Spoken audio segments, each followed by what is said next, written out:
Hello everybody, this is Gamer Gar. Welcome back to another episode of the expanded series.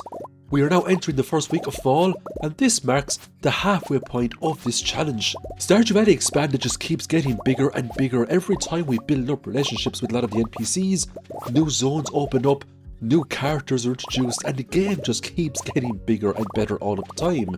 So the question still remains, is it actually possible to get perfection in just 1 year? We're going to find out in a couple of weeks, so we might as well just motor through the rest of this challenge and see how well we can do. Now, I am quite new to Stardew Valley Expanded, so there's a lot of mechanics that I'm still not aware of. If I'm missing out on anything important, just let me know in the comments. I'm trying my best to stay far away from the wiki and other YouTube videos to the best of my abilities because I don't want to get spoiled. So we're back in the swamp today and we're picking up mushrooms here so we can give to the henchman to complete the quest that he has given us. Once that quest has been completed, we're going to make a brand new friend, and that is going to unlock quite an interesting quest chain for us. Now, the swamp is home to huge amounts of valuable forageables, and because we have the botanist perk, all of these forageables we're picking up from the ground are iridium quality, which is absolutely amazing. Now, we do need quite a lot of chanterelles, red mushrooms, purple mushrooms, and swamp flowers, but it actually doesn't take as long as I thought it would to get all of the items needed to get that quest completed for the henchman. Before we knew it, we were finished picking up all of the forageables and we just had to interact with the henchman's house and donate all of the items, quite similar to how you would donate items to one of the community centre bundles. There's still a lot we have to do to reach perfection. We have to ship off huge amounts of items, we have to craft huge amounts of machines, we have to cook up recipes, and because we're using the expanded mod, all of these tasks have just gotten way harder. All we can do for now is take it day by day and do our best. So we are focusing a lot on Marlon at the moment because a lot of people have told me in the comments to get relationship points with him as quickly as possible to unlock a new zone. We're also going to visit Georgia and purchase pumpkin seeds. We will plant these back in our regular farm just for some extra bit of money. Now once all these pumpkins are planted, that is more or less going to sum up the first day of fall, and I have to say it was quite a productive day.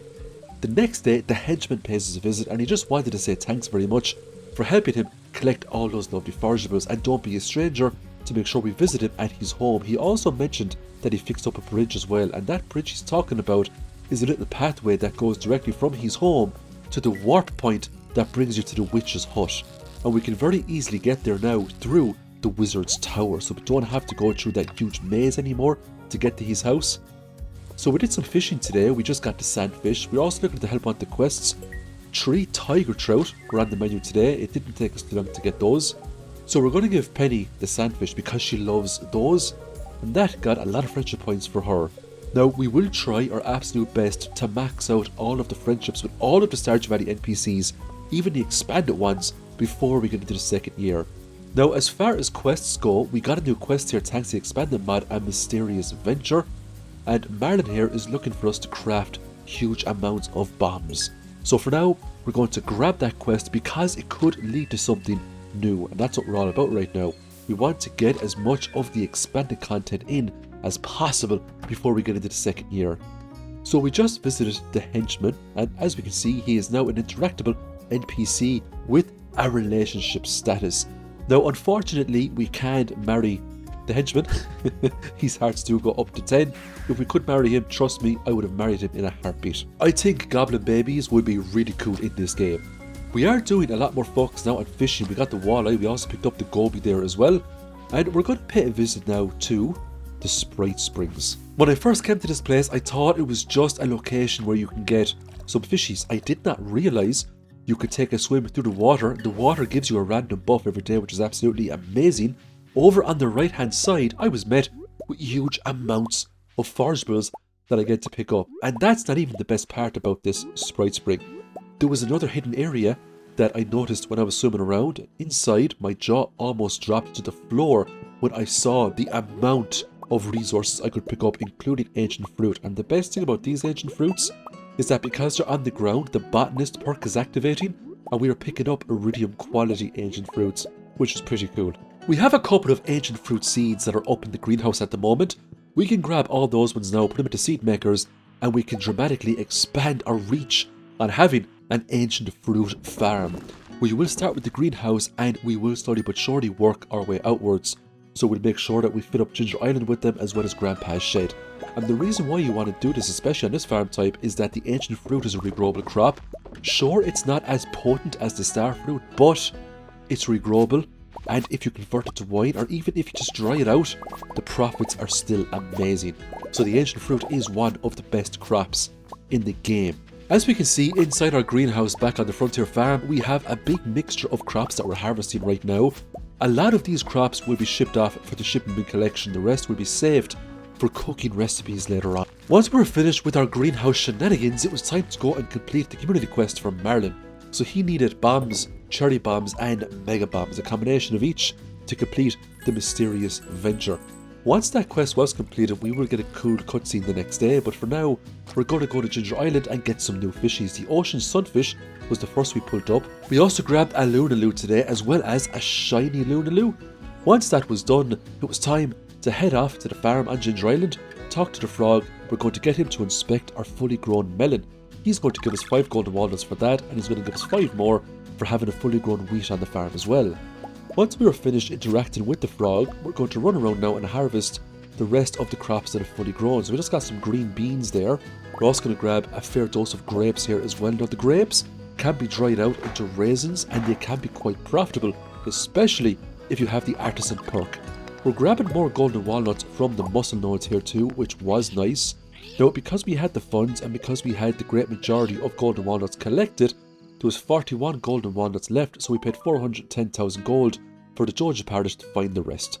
We also gave the dwarf 36 diamonds so he would create a shortcut from our farm to the Calico Desert. The next day the dwarf paid us a visit and he inspected the diamonds that we got. He said, "Good work, a new shortcut will be made available." We just have to wait a day for the dwarf to get that done. We're collecting more oak resins today down by the quarry. We're also going to whack all of the trees for additional moss because we still need moss for huge amounts of recipes to make in the game. We spoke to Marlin and the prize we get for completing the Special Orders quest is the Adventurers Guild Ledger. We can use this to order new decorations, which is pretty cool. So today we completed a help wanted quest for Alex by giving him a diamond. Then it was back onto the Ginger Island farm and we harvested up some pineapples. We also reached a new level of understanding.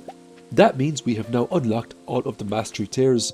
Before we go into the mastery cave, we're going to have a look at the key quests. We've got the Keys Hungry Challenge and the Prismatic Grange. We're going to take on the Prismatic Grange simply because it's awarding more key gems and it should be easy enough for us now at this stage of the game to get all of the items needed. For blue, we're going with Joja Colas. For purple, we're actually going with iridium ores.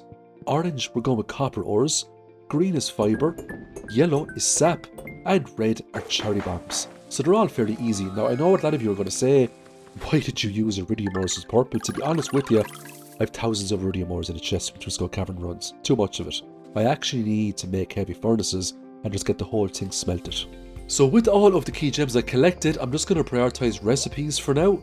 So we just picked up the recipe there for the bluegrass, which was nice. We also picked up magic rock candy as well from the desert trader. So we're now going to go into the mastery cave. We're going to get the combat mastery as well as the foraging mastery. And that is all of the mastery levels unlocked, and we got it done by the 4th of fall. It was then back to the farm to check out the shortcut that the dwarf had created for us. It was a nice little tunnel that leads out to the back of Calico Desert. But before we get to the desert, there's a little hidden path you can take here to the left. What we have here is a nice omni-geode farm, and this is going to come in very handy, especially if we're going for the mineral collections or if we want to swap in our omni-geodes for artifact troves later on. Now because we're playing Stardew Valley Expanded, the desert is quite big. It's actually faster to take the bus to the desert than it would be to go all the way up this way. But you know what, you're saving 500 gold, so you can make the decision. Now I'm going to visit the desert trader and she's got some things that we want. Gold carrot seeds. I spotted these the last time I was talking to her, but I didn't have gold bars on me. I'm going to plant these in the farm and I can't wait to see what they do as a crop.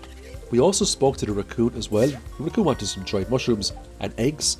We completed that quest and got back the raccoon hat. More importantly, the raccoon shop expands. So it was Elliot's birthday today. He got some gifts. We maxed him out. We're now going to purchase some animals for our barn, and the animals will be named after our channel members. So we're going to get dairy cows, goats, and huge amounts of pigs.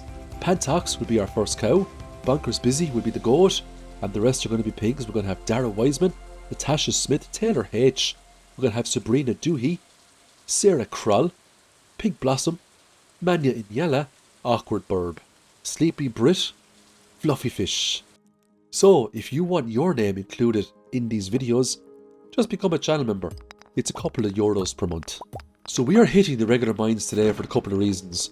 Number one, we need coal badly. I mean extremely badly. Number two, we want to focus down monster eradication goals because we are now halfway through the year. It's time we start grinding out a lot of these achievements that we need for perfection.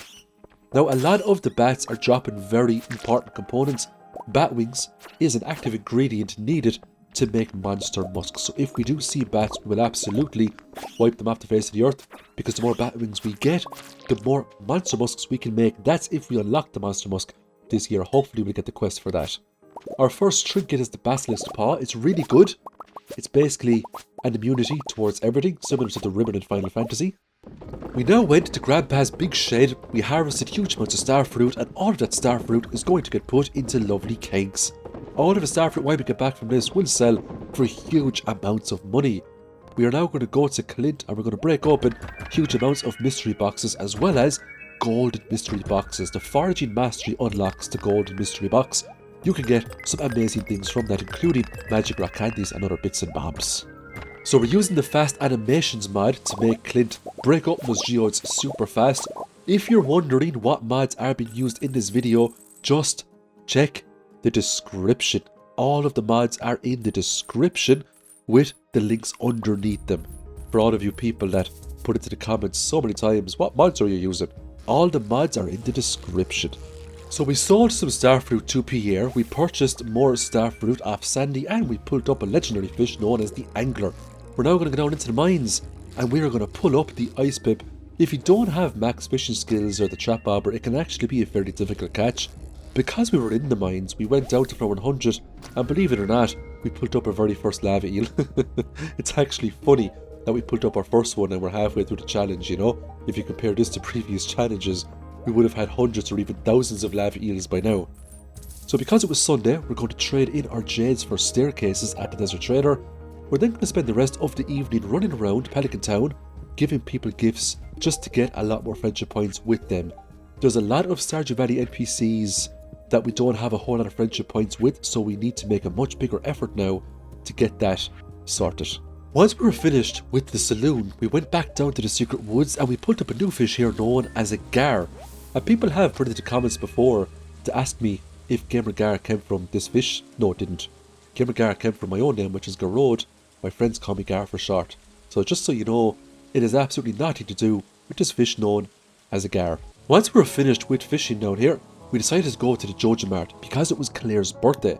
I gave Claire a rabbit's foot along with a Stardrop tea, and I then made the decision that Claire would be the NPC of this challenge that we would marry. I was thinking about Lance and I was thinking about a few others, but Claire was going to be the one. If I could marry Morris or the henchman, they would absolutely take priority. But unfortunately, you can't marry those. We finally got the Prismatic Jelly quest, which was great. Completing this quest will give us access to the Monster Musk. That's going to make all of the monster eradication goals simple. We also took a Help Wanted quest as well to wipe out some lava crabs. Now we do get quite lucky and we do find a lot of the lava crabs more or less in the one area. Once I had the 4th lava crab destroyed, I passed out straight away, so it was pretty good timing to be fair. The next day, my very first visit to floor number 5 gave me the Prismatic Slime. We didn't hesitate to wipe it out. We're now going to purchase the Queen of Sauce cookbook today. That's going to unlock all of the Queen of Sauce recipes for us. So it's well worth the 50,000 gold if you want to square up those recipes sooner rather than later. We also went to the desert and we fished up the Scorpion Carp just for the fishing collection. Once we were finished with the desert, we headed back to the Wizard's Tower, spoke to Rasmodius, gave him the Prismatic Jelly for a good quest complete. We then went back into Pelican Down, picked up a prize ticket for completing the community quest, and it was off into Merluza's house to take a look at what prizes he had with his ticket machine. There's a very nice book of power you can get from this machine called the Friendship 101. Once that book is unlocked, it makes gaining friendship points with all of the Stardew Valley NPCs way easier, and the best thing about this book is that it stacks with other luck buffs, including the luck buff you can get from the Statue of Blessings. So with that Friendship 101, I am now hoping to max out all of the friendships before we get into year number 2. The crystallariums are still coming in fierce handy. I'm still using one crystallarium for diamonds just in case. Eventually I will have that generate jades just like the rest of them. So we're getting Marlon now up to a fairly decent friendship level. We still have a lot of work to do with Lance though. He's only on 1 out of 8 hearts at the moment, so we will have to pour the Stardrop teas into him. Let's take a look at the monster eradication goal. So we have a ways to go with a lot of the enemies, but we actually have a lot of the Skull Cavern enemies almost done. Like the rock crabs are almost done, the mummies are almost done, the serpents and the pepper rexes are done. The magma sprites and the magma sparkers, that's going to be a couple of trips into the volcano dungeon. But you know what? That's all in a few days' work. So we just picked up our sweet gem berry. We're going to go to the secret woods with that, give it to the statue here, and that's going to give us another star drop. If we want perfection, we will need to collect all of the star drops the game has to offer. That means we need to get married. Another help wanted quest here. Maru was looking for the copper bar. We will oblige, of course, giving us another prize ticket. We're now going to go to Key's secret walnut room and look what popped up. The extended family quest. It gives 20 key gems. We don't care about that. You do this quest for one reason and one reason only, and that, my friends, is to make money. So we're not going to accept the quest today. Today is going to be preparation day. So we're going to do some fishing first of all, just to get all of the Stardew Valley expanded fish you can get from Ginger Island. I was looking to get the blue tang, and after a good couple of attempts, it finally popped up for us. We're now going to make huge amounts of trap bobbers, and we're also going to use curiosity lures that we got from killing enemies in the Skull Caverns. The curiosity lure combined with the Legend 2 bait, that's why we need the bait maker, will significantly increase the odds in which we can challenge Legend 2s.